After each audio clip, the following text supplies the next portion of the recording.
Hi friends, இந்த வீடியோவில் என்ன பார்க்க போகிறோம் அப்படின்னா 7th ஸ்டாண்டர்ட் ஹிஸ்ட்ரியில் இருக்கிற மராத்தியர்கள் டாபிக் தான். மராத்தியர்கள் மற்றும் பேஷ்வாக்களின் எழுச்சி. இதில் வந்து மராத்தியர் ஆட்சியை வந்து ஸ்டார்ட் பண்ணது வந்து யாருன்னா சிவாஜி.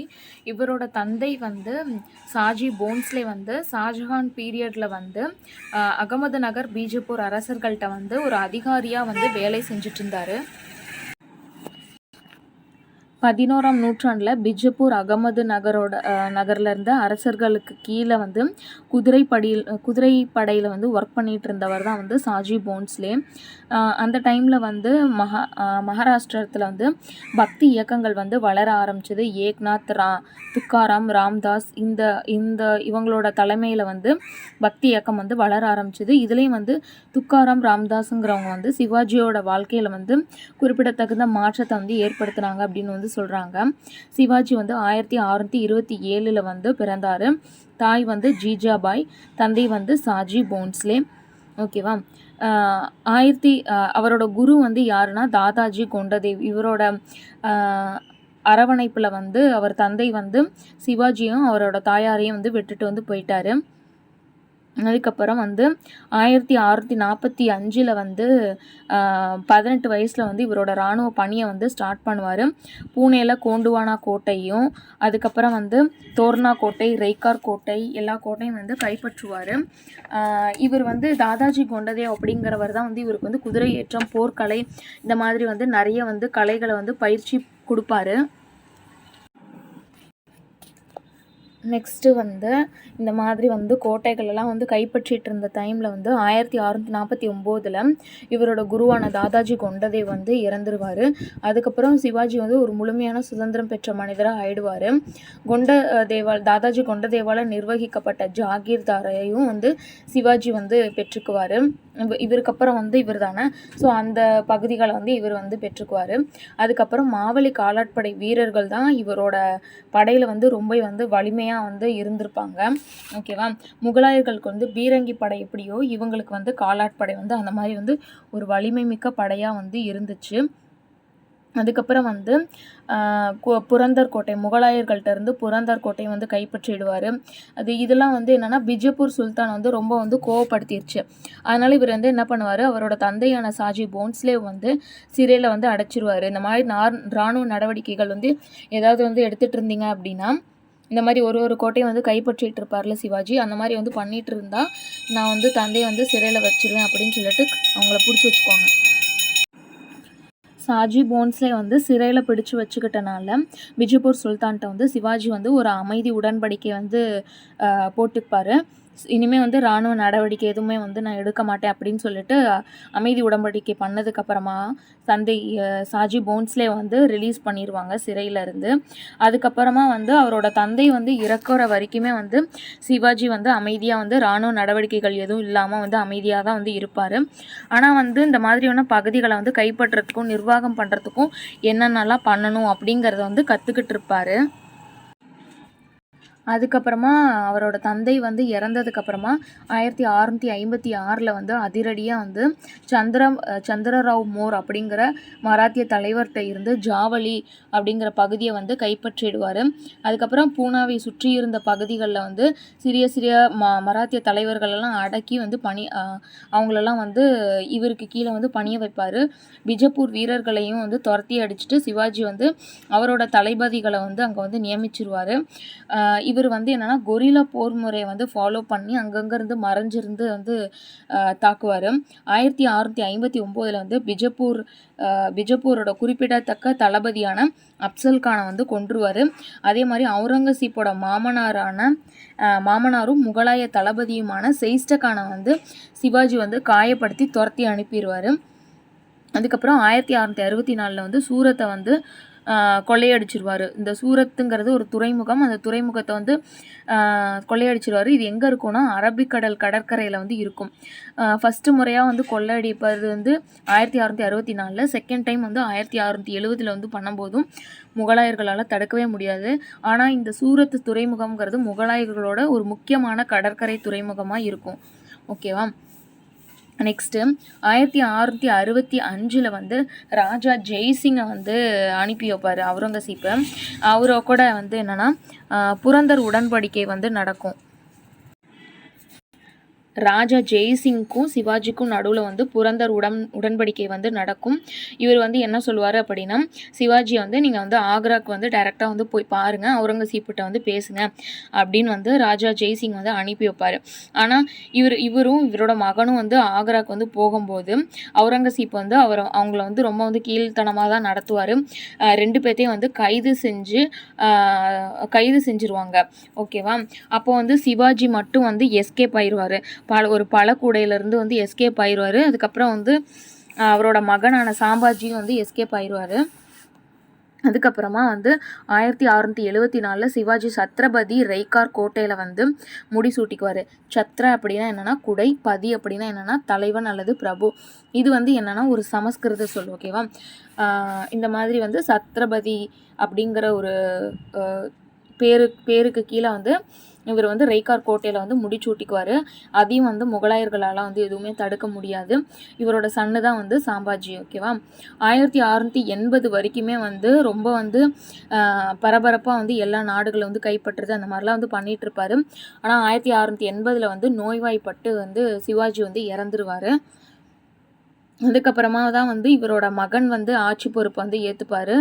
இவங்களோட நிர்வாகத்தில் வந்து சவுத்து, சர்தேஷ்முக் அப்படின்னு 2 வரிகள் வந்து விதிச்சாங்க. சவுத்துங்கிறது வந்து வருமானத்தில் 4ல் 1 பங்கு வந்து வரியாக வந்து கொடுக்கணும். சர்தேஷ்முக் அப்படிங்கிறது வந்து 10ல் 1 பகுதியை வந்து அரசர்களுக்கு வந்து வரியாக வந்து கொடுக்கணும் அப்படிங்கிறது தான். சர்தேஷ்முக் அப்படிங்கிறவங்களுக்கு கீழே வந்து 20 to 100 கிராமங்களில் வந்து நிர்வாகம் செய்கிறவங்கள தான் வந்து சர்தேஷ்முக் அப்படின்னு வந்து சொல்லுவாங்க. இவங்களோட மராத்தியர்களோட நிர்வாகம் வந்து 3 வகையில் வந்து நடத்துனாங்க. அதாவது எந்தனா மக்களை வந்து சேவ் பண்ணுறது தான் இவங்களோட முக்கிய வேலையாக வந்து இருந்தது.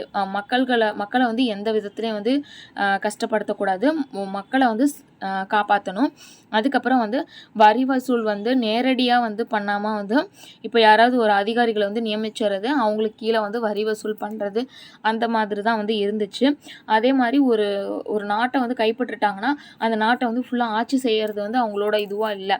சும்மா அந்த நாட்டை வந்து கொள்ளையடிச்சிட்டு மற்ற கொள்ளைக்காரங்கள்ட்ட இருந்து வந்து மக்கள் வந்து சேவ் பண்ணுறது, அப்படி தான் இருந்ததே தவிர ஒரு மையப்படுத்தப்பட்ட நிர்வாகமாக இல்லை அப்படின்றாங்க. கிராம தலைவர்களை வந்து என்ன சொல்லுவாங்கன்னா பட்டீல் அப்படின்னு சொல்லுவாங்க. கிராம தலைவர்களுக்கு உதவியாக வந்து ஒரு கணக்கரும் குல்கர்னி அப்படின்னு அழைக்கப்படுற ஒரு ஆவண காப்பாளரும் வந்து இருந்ததாக சொல்கிறாங்க. சிவாஜி வந்து புரந்தர் கோட்டையை வந்து முகலாயர்கள்ட்ட இருந்து கைப்பற்றுவார். அது ஏற்கனவே பார்த்துருப்போம். அதே மாதிரி சிவாஜி அரசு வந்து ஒரு மையப்படுத்தப்பட்ட அரசாங்கமாக இல்லை அப்படின்னு சொல்லுவாங்க. காலாட்படை வீரர்கள் தான் வந்து மராத்திய படையில் வந்து ஒரு முதுகெலும்பாக இருந்துச்சு அப்படின்னு சொல்கிறாங்க. இதுலேயும் வந்து 8 அமைச்சர்களை கொண்ட அஷ்டபிரதான் அப்படின்னு அழைக்கப்படுற அந்த அமைச்சரவை தான் இருந்ததாக சொல்கிறாங்க. விஜயநகர பேரரசில் வந்து அஷ்டதி கஜங்கள் அப்படின்னு சொல்லிட்டு 8 அமைச்சர்களை கொண்ட ஒரு குழு வந்து இருக்கும். இங்கே வந்து அஷ்டபிரதான். ஓகேவா?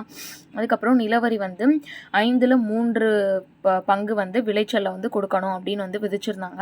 விவசாயிகளுக்கு வந்து 5ல் 3 பங்கு வந்து எவ்வளோ வந்து விளையுதோ அதை வந்து அரசுக்கு வந்து கொடுக்கணும் அப்படின்னு சொல்லியிருப்பாங்க. ஆனால் 5ல் 2 பங்கு தான் அரசர்கள் வந்து எடுத்துப்பாங்க. ஒரு பங்கு வந்து இந்த போர் செலவு அந்த மாதிரிலாம் ஏதாவது இருக்கும்ல, அதுக்கு வந்து வச்சுப்பாங்க. ஸோ அந்த அஷ்டபிரதான் இருக்குது இல்லையா, அதை வந்து பார்க்கலாம். பந்து, பிரதீன் அல்லது பேஷ்வா அப்படிங்கிறது வந்து நவீன கால பிரதமர் அமைச்சர் இல்லைனா பிரதம அமைச்சர் அப்படி அதை வந்து குறிப்பிடுது. அமத்யா மஜும்தார் அப்படிங்கிறது நிதி அமைச்சர், சுர்நாவிஸ் சச்சிவ் அப்படிங்கிறது செயலர், வாக்கிய நாவிஸ் அப்படிங்கிறது உள்துறை அமைச்சர், சர் சவுத் சேனாதிபதி அப்படிங்கிறது வந்து தலைமை தளபதி. சேனாதிபதினாலே தளபதி தானே. சுமந்த் அர்துபீர் அப்படிங்கிறது வெளியுறவுத்துறை அமைச்சர், நியாயதீசுங்கிறது வந்து தலைமை நீதிபதி, பண்டிட் ராவ் அப்படிங்கிறது தலைமை அர்ச்சகர். ஓகேவா? நெக்ஸ்ட்டு வந்து சாம்பாஜியை பற்றி பார்க்கலாம். இவர் வந்து யாருன்னா சிவாஜியோட மகன். இவரும் அவுரங்கசீப்போட மகனான 2ஆம் அக்பரும் சேர்ந்து வந்து நிறைய வந்து ஒப்பந்தம் வந்து போட்டுப்பாங்க. ஸோ அது வந்து அவுரங்கசீப்க்கு பிடிக்காததுனால வந்து சாம்பாஜியை வந்து கொலை செஞ்சிருவார். ஓகேவா? மார்வார் ரத்தோர் குடும்பத்துக்கும் வந்து அவுரங்கசீப்புக்கும் வந்து ப்ராப்ளம் வந்து வரும். அப்பையும் வந்து மார்வார் ரத்தோர் குடும்பத்தை வந்து கொலை செஞ்சிருவார். ஓகேவா? நெக்ஸ்ட்டு வந்து கவி கலாஷ் அப்படிங்கிறது வந்து சாம்பாஜிக்கு வந்து சாம்பாஜியோட குரு. இப்போ சிவாஜிக்கு வந்து தாதாஜி கொண்டதேவ் வந்து எப்படி குருவாக இருந்தாரோ அதே மாதிரி இவர் வந்து சாம்பாஜியோட குருவாக இருந்தார். இவர் வந்து ஒரு குடும்ப அர்ச்சகராக மட்டும் இல்லாமல் நிறைய வந்து ஒழுக்கக்கேடான விஷயத்துலையும் வந்து ஆட்பட்டிருந்தார். இவர் வந்து இந்த வைதிக இந்துக்கள் வந்து இவர் மீது வந்து ரொம்ப வெறுப்பு வச்சுருந்தாங்க அப்படின்னு சொல்கிறாங்க. ஏன்னா நிறைய வந்து மாந்திரிகம் பண்ணுறது அந்த மாதிரிலாம் வந்து பண்ணிட்டு இருந்தார். ஸோ சாம்பாஜியை கொலை செய்யும் போது கவி கைலாஷும் இருந்ததுனால அவரையும் சேர்த்து வந்து அவுரங்கசீப் வந்து கொன்னுருவார். நெக்ஸ்ட் இவருக்கு அப்புறமா வந்து சிவாஜியோட பேரனான சாகு மகாராஜா அப்படிங்கிறவர் வந்து ஆட்சி பொறுப்பு வந்து ஏற்றுப்பார் 1708 to 1749 அந்த பீரியடில். ஓகேவா. இவர் வந்து சிவாஜியோட பேரன். சாகு அப்படிங்கிறதுக்கு என்ன பொருள்னா நேர்மையானவர் அப்படிங்கிறது தான் வந்து மீனிங். இந்த பேரை வச்சதே வந்து அவுரங்கசீப் தான் அப்படின்னு சொல்கிறாங்க. ஏன்னா இவருக்கு வந்து சிவாஜி வந்து பிடிக்காது, அவர் வந்து நேர்மை இல்லாதவர் அப்படின்னு வந்து அவர் நினைக்கிறாரு. ஸோ அதனால் சாகுங்கிறவர் வந்து ரொம்ப நேர்மையானவர் அப்படின்னு சொல்லிட்டு இவருக்கு இந்த பேர் வந்து வச்சுருப்பார். 40 ஆண்டு கால ஆட்சியை வந்து இவர் வந்து செயல்படுத்தியிருப்பார். மையப்படுத்தப்பட்ட ஒரு வலுவான அரச கட்டமைப்பை வந்து வடிவமைச்சிருப்பார். 1749 வந்து இறந்துருவார். நிறைய வந்து நாடுகளையெல்லாம் வந்து இவர் வந்து பிடிச்சி அந்த மராத்திய பேரரசை வந்து நிறைய வந்து விரிவுபடுத்தியிருப்பார். 1681 வந்து அவுரங்கசீப் வந்து தக்காணத்துக்கு வந்து வந்திருப்பார். அங்கே வந்ததுக்கப்புறமா வந்து 1687 விஜயபூர், கோல்கொண்டா இது எல்லாத்தையும் வந்து பிடிச்சிருப்பாரு அப்படின்னு வந்து சொல்லியிருப்பாங்க. நெக்ஸ்ட்டு வந்து பேஷ்வாவோட ஆட்சி வந்து சாகு மகாராஜா அவங்களோட காலத்தில் தான் வந்து ஸ்டார்ட் ஆகிட்டு அதுக்கப்புறம் கொஞ்சம் வலுவான நிலைக்கு போனதுக்கப்புறம் மராத்தியர்கள் வந்து டம்மி அரசர்கள் மாதிரி பேஷ்வாக்கள் தான் வந்து மெயினான அரசர்கள் மாதிரியும் வந்து நிலைமையை வந்து மாறி இருக்கும் அப்படின்லாம் வந்து சொல்லியிருப்பாங்க. பாலாஜி விஸ்வநாத் தான் வந்து ஃபஸ்ட்டு வந்து பேஷ்வா 1713 to 1720 இவர் வந்து ஒரு சாதாரண வருவாய்த்துறை அலுவலராக தான் இருந்திருப்பார் ஷாகோ காலத்தில். அதுக்கப்புறம் இவரை பேஷ்வா ஆக்கினது வந்து ஷாகு தான். அதுக்கப்புறம் பாலாஜி விஸ்வநாத்தோட மகனான பாஜிராவ் வந்து 1720 வந்து ஆட்சி பொறுப்பேற்றுக்குவார். இவர் வந்து ஆட்சி பொறுப்பேற்கும் போது இவருக்கு வந்து வெறும் 20 வயசு தான் ஆகும். இவர் வந்து ரொம்ப திறமையான ஆட்சியாளராக இருப்பார். இவர் வந்து என்னென்னா கெய்க்வாட்டு, கோல்கர், சிந்தியா இந்த பகுதிகளில் இருக்கிற அந்த அரசர்களுக்கு வந்து அதிகாரம் கொடுக்கணும் அப்படிங்கிறதையும் முகலாயர்களையும் ஹைதராபாத் நிசாமையும் வந்து எதிர்க்கணுங்கிறதுலையும் வந்து ரொம்ப ஸ்ட்ராங்காக இருப்பார். இவர் வந்து மராத்தியர்களுக்கு வந்து எப்போ ப்ராப்ளம்னாலும் வந்து அவரை வந்து காப்பாற்றணும் அப்படின்னு சொல்லிட்டு நிறைய வந்து படை உதவிகள் வந்து இவர் வந்து செஞ்சுருப்பார். மராத்தியர்களுக்கு வந்து ரொம்ப வந்து விசுவாசமாக வந்து இருப்பார். முக்கிய மராத்திய குடும்பங்கள் வந்து என்னென்ன இருக்கும் அப்படின்னா கெய்க்வாட்டு, பரோடா, போன்ஸ்லே, நாக்பூர், ஹோல்கர், இந்தூர், சிந்தியா, குவாலியர், பேஷ்வா, பூனே. பாஜிராவ் வந்து என்ன சொல்லியிருப்பார் அப்படின்னா மகாராஷ்டிரத்தின் அரசன் மற்றும் தக்காணத்தின் தலைவராக வந்து மராத்தியர்கள் தான் இருக்கணும் அப்படின்னு சொல்லிட்டு மராத்தியர்கள் தான் இருக்கணும்னு சொல்லியிருப்பார். அந்த மராத்தியர் அந்த டைமில் வந்து யார் இருந்திருப்பான்னா சாகு தான் இருந்திருப்பார். ஷாகு தான் வந்துட்டு மராத்திய அரசன், தக்காணத்தின் தலைவன் அப்படிலாம் சொல்லிட்டு பாஜிராவ் வந்து சொல்லியிருப்பார். மாலவம், குஜராத் அதுக்கப்புறம் ஹைதராபாத் நிசாம் இவங்க எல்லாம் ஒரு கூட்டணியாக சேர்ந்து பேஷ்வா வந்து எதிர்க்கும் போது பாஜிராவ் தலைமையில் வந்து வின் பண்ணிடுவார். மாலவம், குஜராத், ஹைதராபாத் நிசாம் இந்த அரசர்கள்லாம் வந்து பாஜிராவ் வந்து வின் பண்ணிடுவார் அப்படின்னு வந்து சொல்லுவாங்க.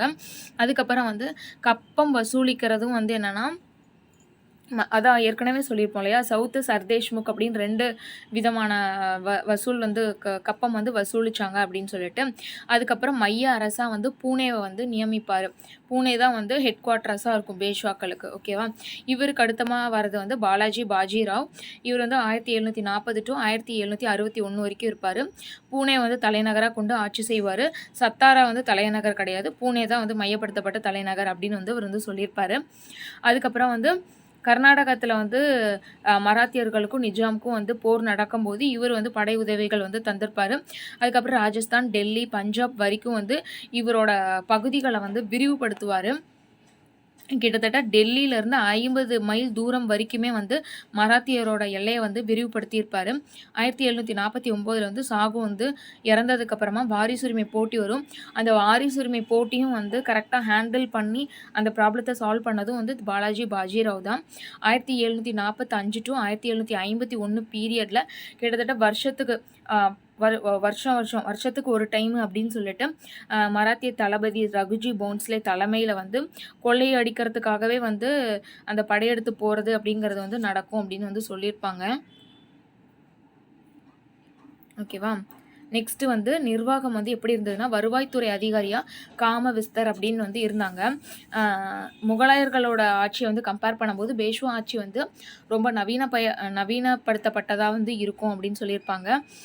ஃபஸ்ட்டு வந்து வரி வந்து வருவாய்த்துறையில் எப்படி வந்து வசூலிச்சாங்கன்னா 1/3 அப்படி இல்லைன்னா 1/2, அதாவது பாதிக்கு பாதி வரி அந்த மாதிரி தான் வந்து வரி வசூல் வந்து பண்ணிகிட்டு இருந்தாங்க.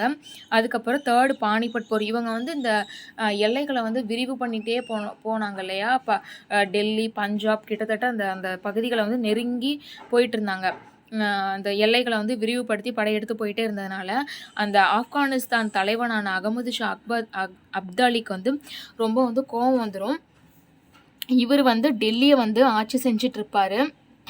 ஓகேவா. டெல்லிக்கு பக்கத்தில் வந்து ஆட்சி செஞ்சிட்ருப்பார். பஞ்சாபை கடந்து மராத்தியர்கள் வந்து அவங்களோட ஆட்சியை வந்து விரிவு செஞ்சுட்டு வரனால இவருக்கு வந்து கோவம் வந்துடும். இவர் வந்து டெல்லியை வந்து சூறையாடுறதுக்கு முன்னாடியே வந்து 8 டைம் வந்து படையெடுத்து வந்திருப்பார் டெல்லிக்கு. அதுக்கப்புறம் இப்போ வந்து ரொம்ப வந்து கோவப்பட்டுட்டு டெல்லி மீது வந்து படையெடுத்து வராது. ஆக்சுவலாக இது வந்து டெல்லியோட அரசர் கிடையாது. டெல்லிக்கு பக்கத்தில் வேற ஒரு பகுதியை வந்து ஆட்சி செஞ்சுட்டு இருப்பார். ஓகேவா.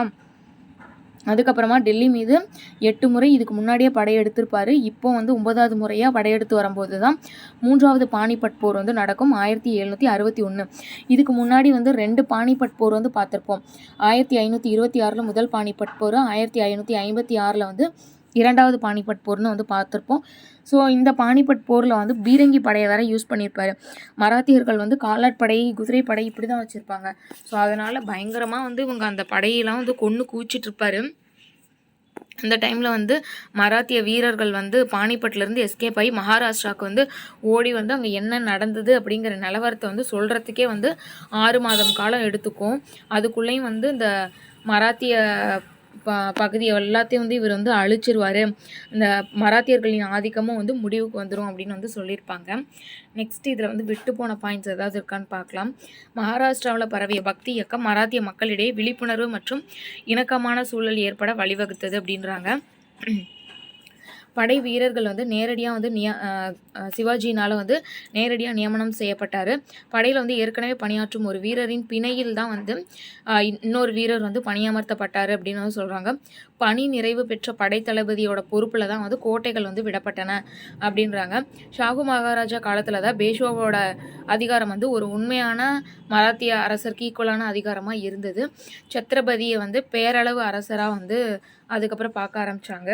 நீதித்துறையில் வந்து குற்றவியல் வழக்கு, சிவில் வழக்கு அப்படின்னு வந்து 2 விதமான வழக்கு விசாரணை இருந்தது.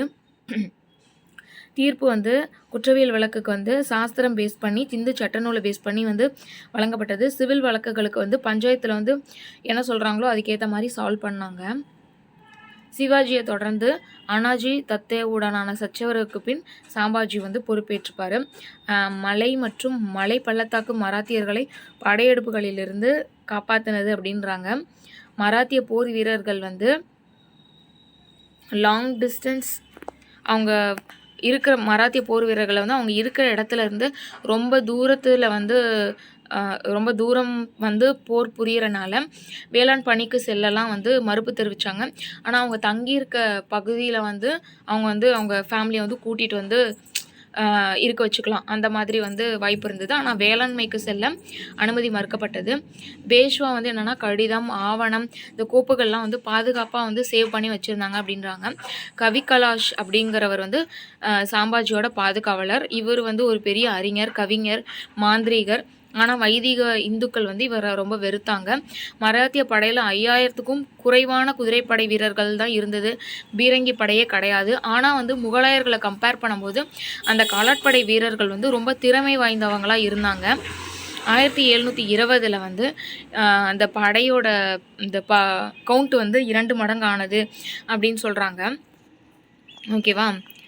நெக்ஸ்ட்டு வந்து பீரங்கி படை வந்து பாலாஜி பாஜிராவ் காலத்தில் வந்து பராமரிக்கப்பட்டது. ஃப்ரெஞ்சு, ஆங்கில, போர்ச்சுகீசிய வீரர்கள் வந்து அங்கே வந்து நியமனமும் செய்யப்பட்டதாக சொல்கிறாங்க. ஓகேவா. இதோட 7th ஸ்டாண்டர்டில் இருக்க மராத்தியர்கள் பேஷ்வாக்கள் கண்டென்ட் வந்து முடிஞ்சிருச்சு. தேங்க்யூ.